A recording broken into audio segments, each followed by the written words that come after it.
At this place in history, we are at Rossignol Community Park here in Williston. And joining me is Steve Perkins, the Executive Director of Vermont Historical Society.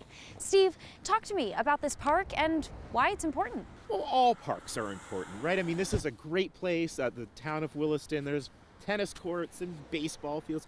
I played baseball here as a kid, but I recently found out some really interesting information about this particular park, why it's built down in a hole, and how it relates to the city of Burlington. So its history goes way, way back. So let's go back to the Champlain Sea. Williston was kind of on the edge of the sea. And what do you find on the edge of the sea? You find beaches, you find sand dunes. So there's a lot of sand and gravel deposits in the town of Williston. Knowing that, there's a pretty big industry of digging sand out of the ground here. Now, Burlington, which was under the sea, didn't have a lot of sand deposits, but they needed sand and gravel for road construction projects. So what did they do? They bought 50 acres in Williston for their own sand pit.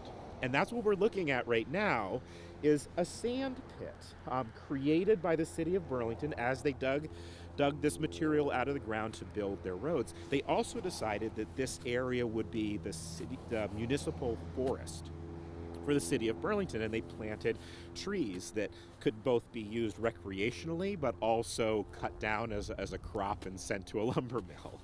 I'm curious about the timeline. When did this all begin? Yeah, so it's a 20th century story, and you have to think of when were roads really being improved for automobiles, so 1920s, 1930s. The property was purchased in 1933, and it was actively used as a sand and gravel pit all the way up through until the late 50s, early 60s, when the usefulness of that started to decline. So by the end of the 1960s, in fact 1966, the city was looking to sell.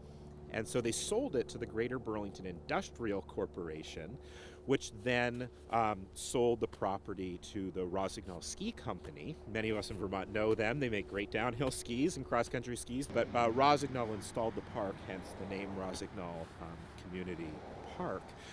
Ultimately, this whole area is now an industrial area of Williston. In fact, we're standing right next to Industrial Avenue, and SD Ireland is over here. So this idea of sand and gravel and concrete and things like that still persists in this area of Williston. I would never think that just the characteristics here, the fact that it's downhill, would have such a rich history. You can really read a landscape, and something that I love to do in this program is spots you've never thought about. What's that community park? Why is it in a hole? Why are all those trees planted in a line? That seems really weird. Well, now we know. Somebody planted them as a lumber crop for the city of Burlington, and this was a sand pit. At this place in history.